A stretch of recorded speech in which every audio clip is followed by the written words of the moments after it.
Saudara Kepala Kantor Komunikasi Kepresidenan Hasan Nasbi mengumumkan pengunduran dirinya melalui media sosial. Ia mengakui keputusan diambil secara matang demi kebaikan komunikasi pemerintah yang akan datang. Hasan Nasbi menyebut telah menyerahkan surat pengunduran dirinya kepada Presiden Prabowo Subianto melalui Mensesnek Prasetyo Hadi dan Seskap Teddy Indra Wijaya sejak Senin 21 April lalu. Ia berterima kasih kepada Presiden karena mempercayakan dirinya menjadi bagian dari Kabinet Merah Putih. Ia menegaskan siap membantu proses transisi kepemimpinan di Kantor Komunikasi Kepresidenan.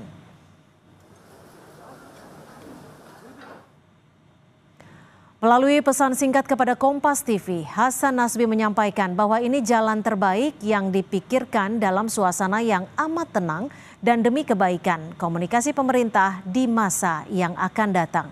Saya mengucapkan terima kasih kepada Presiden Prabowo Subianto yang sudah memberikan kepercayaan kepada saya sebagai bagian dari anggota Kabinet Merah Putih. Tapi saya juga harus meminta maaf kepada beliau jika selama memberikan pelayanan kepada Presiden masih jauh dari apa yang beliau harapkan.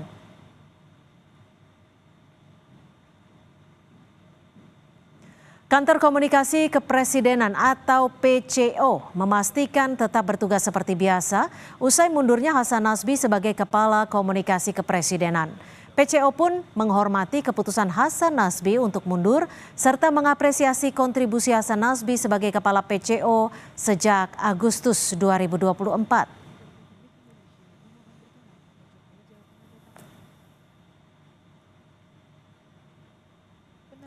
Melalui pernyataan pers, Deputi Bidang Diseminasi dan Media Informasi Kantor Komunikasi Kepresidenan, Naudi Valdrino menyebut PCO menghormati keputusan Hasan Nasbi serta mengapresiasi pengabdian dan seluruh kontribusinya sebagai Kepala PCO sejak Agustus 2024. PCO juga tegaskan akan tetap fokus mengkomunikasikan kebijakan strategis dan program prioritas pemerintah.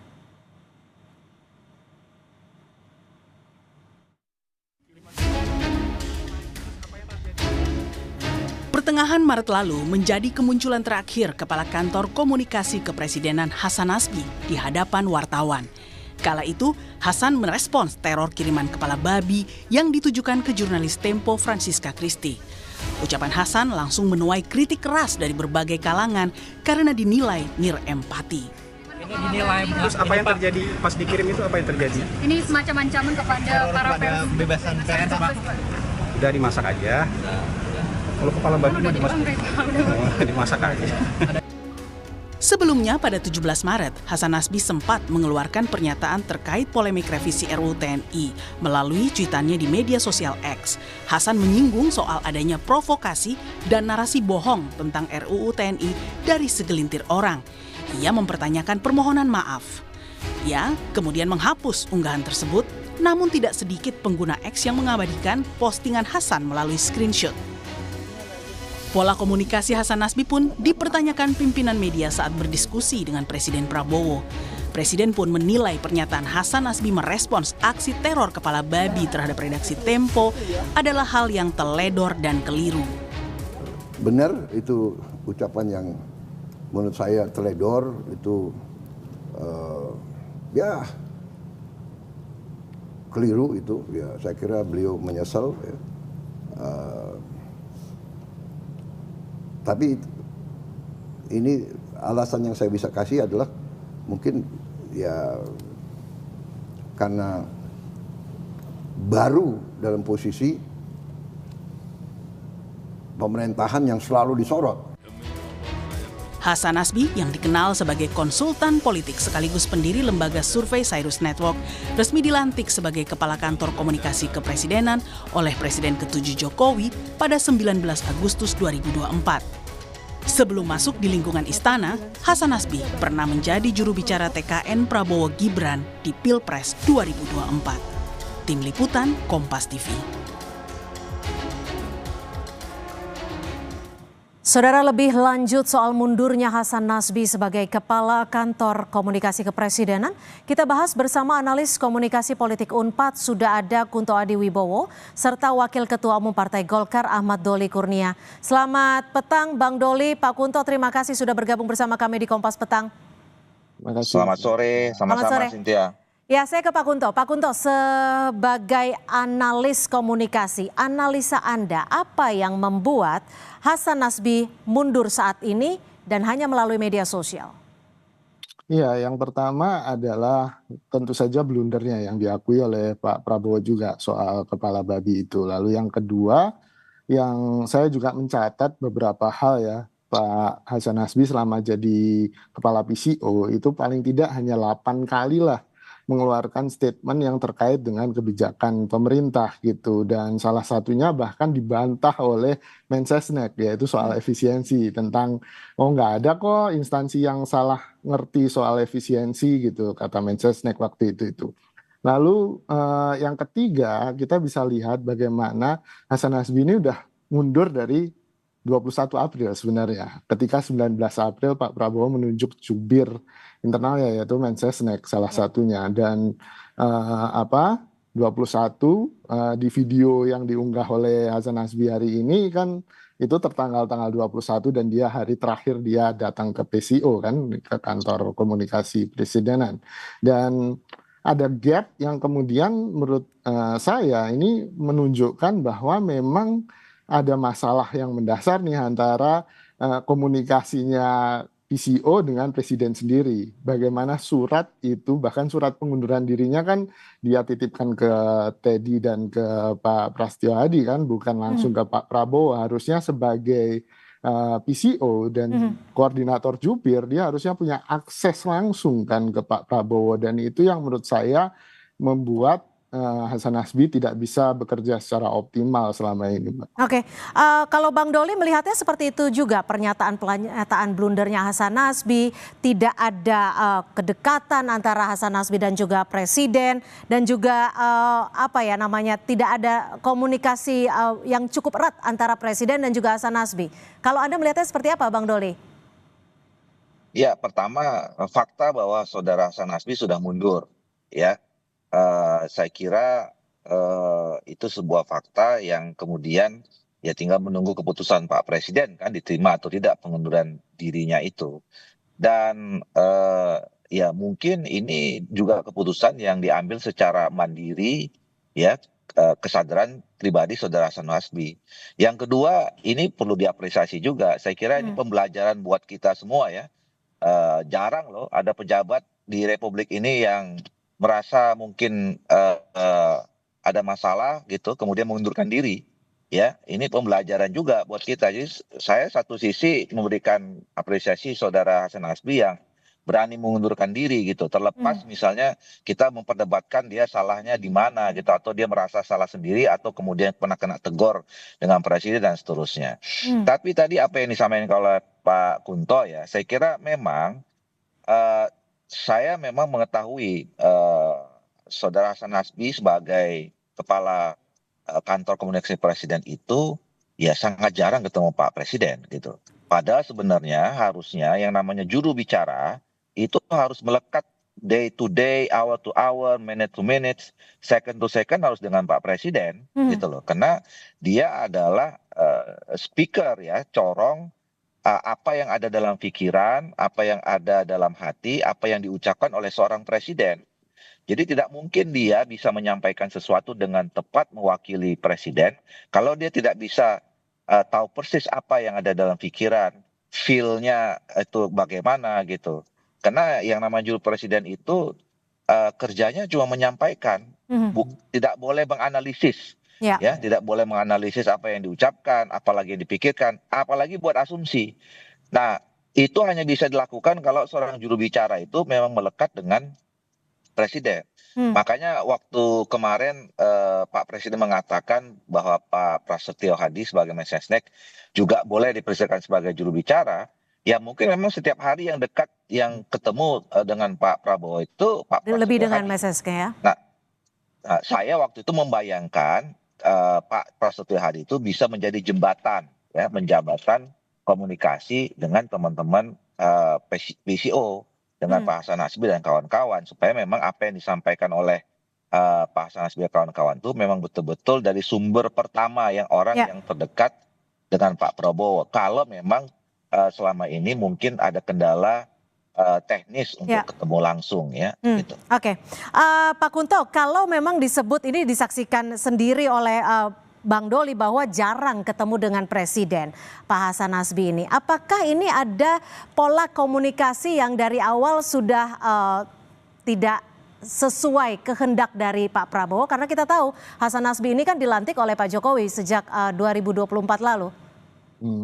Iya Mbak, saya pikir kan Pak Prabowo juga ingin memerintah dengan profesional dan Pak Hasan Nasbi pun juga ingin menjalankan tugasnya dengan optimal, sehingga ketika terjadi gap seperti tadi yang disaksikan langsung oleh Bang Doli, ya menurut saya ada pertama ya problem, bisa jadi itu problem politik, tapi ini kan spekulasi belaka ya Mbak ya, soal Pak Jokowi, soal Pak Prabowo, tapi kan itu sudah dibantah oleh Pak Jokowi, sudah dibantah oleh Pak Prabowo gitu kan.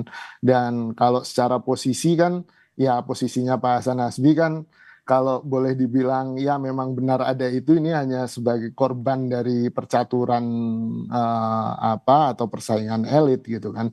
Dan posisinya memang tidak strategis misalnya Ketum Golkar Pak Bahlil gitu kan. Sehingga saya tidak melihat indikasi ke sana yang sangat serius gitu. Yang kedua, ya bisa jadi kan memang karena Pak Prabowo mungkin memang nggak cocok dari awal dengan Pak Hasan Nasbi, sehingga memang suasana kerjanya dibikin nggak enak gitu, nggak nyaman, sehingga biar resign sendiri kan gitu. Dan ini yang mungkin kejadian dengan Pak Hasan Nasbi ini. Tapi paling tidak menurut saya ini juga momentum untuk memperbaiki komunikasi publik di kepresidenan gitu. Kalau dengan Mensesnek ini apakah nanti bisa dilanjutkan karena sudah sudah terbangun komunikasinya antara Pak Mensesnek dan juga Pak Presiden? Iya, bahkan tanggal 21 kalau tidak salah Pak Mensesnek juga sudah mengumpulkan teman-teman wartawan kan untuk meminta kontak mereka dan kemudian melakukan hearing, bahkan Pak Prasetyo Hadi mendengarkan sebenarnya input dari teman-teman wartawan apa, dan dari situ kan bisa kelihatan bagaimana peran dari Hasan Nasbi sebenarnya sudah digantikan oleh Pak Prasetyo Hadi secara de facto sejak tanggal 21 April kemarin, sehingga ya saya melihatnya kalau memang Pak Prabowo lebih percaya, lebih dekat dan merasa Pak Prasetyo Hadi ini lebih memahami pemikiran beliau, ya kita nggak bisa ngapa-ngapain lagi kan Mbak, itu memang pilihan terbaik mungkin gitu. Bang Doli, kalau Anda melihatnya harus seperti apa sih sebenarnya hubungan antara Kepala PCO dan juga Presiden Prabowo Subianto? Ya, saya kira adalah orang yang betul-betul bisa punya chemistry ya, yang paham betul semua tentang Pak Prabowo. Dan Pak Prabowo memang merasa bahwa orang itu juga punya chemistry dan bisa mewakili tadi pikiran, pandangan, sampai perasaannya beliau gitu loh. Nah, oleh karena itu memang sebaiknya seorang juru bicara itu betul-betul memang orang yang langsung dari presiden itu sendiri gitu loh ya, supaya memang ketemu gitu. Seirama ya? Kan gini, kalau seirama. Jadi kan begini, kalau misalnya ya kita minta seorang juru bicara setiap hari melekat dengan presiden. Tapi kalau presiden merasa tidak nyaman kan nggak nyambung juga gitu loh. Nah, jadi oleh karena itu sebaiknya memang juru bicara, apalagi kalau kemudian sudah dibentuk semacam ada institusinya ya itu memang lebih pada otoritasnya Pak Prabowo lah. Kalau Ya, Pak Prasetyo Hadi ini sudah merepresentasikan chemistry yang Anda sebut tadi tidak? Saya kira ketika Pak Prasetyo Hadi ditunjuk sebagai Menteri Sekretaris Negara dan kita juga lihat selama 6 bulan ini hampir setiap acara Pak Presiden itu Pak Prasetyo Hadi ada, kantornya dekat gitu ya. Dan saya tahu juga selama ini Pak Prasetyo Hadi punya hubungan yang sangat erat ya. Dulu kan sama teman-teman saya di Komisi 2 gitu ya. Sering kalau kita mau ada rapat atau apa minta izin kena dipanggil Pak Prabowo gitu. Jadi saya kira memang dari sejarahnya Pak Prasetyo Hadi cukup dekat dengan Pak Prabowo, dan hari ini secara formal posisinya sebagai Mensesnek juga sangat melekat dengan Pak Prabowo sebagai presiden. Pak Kunto, kalau menurut Anda, jika saat ini posisi Kepala PCO adalah kosong seperti itu, apakah perlu di-replace atau digantikan? Atau saat ini ya cukup dengan Mensesnek selaku jubir presiden saja? Karena kan sebenarnya Kepala PCO itu salah satu tugas dan fungsinya adalah koordinator juru bicara presiden. Jadi diasumsikan juru bicara itu tidak hanya satu, ada beberapa. Dan kalau memang dibutuhkan koordinator, dan harusnya kan Kepala PCO lah yang kemudian merangkum, mensummarize semua analisis yang sudah dilakukan oleh deputi-deputinya, lalu dipresentasikan atau diserahkan pada Pak Presiden untuk kemudian mendapatkan arahan tentang apa konten komunikasi yang seharusnya disampaikan kepada warga gitu kan, kepada masyarakat. Nah, kalau fungsi itu memang strategis dan di dalam perpresnya juga strategis, harusnya itu diisi. Tapi ya tadi catatannya, jangan sampai kemudian memilih orang yang tidak punya chemistry, bahasanya Bang Doli kan, dengan Pak Prabowo gitu kan. Nah, kalau memang, tapi kan Pak Prasetyo Hadi udah Mensesnek, gak mungkin dia rangkap jabatan jadi Kepala PCO. Ya alternatif kedua ya PCO-nya dibiarkan kosong dan hanya menunjuk semacam ya pejabat sementara gitu, sampai kemudian Pak Prabowo menemukan orang yang tepat gitu. Baik, terima kasih atas analisa Anda, analis komunikasi politik Unpad, Pak Kunto Adiwibowo, serta Wakil Ketua Umum Partai Golkar, Bang Ahmad Doli Kurnia. Selamat sore.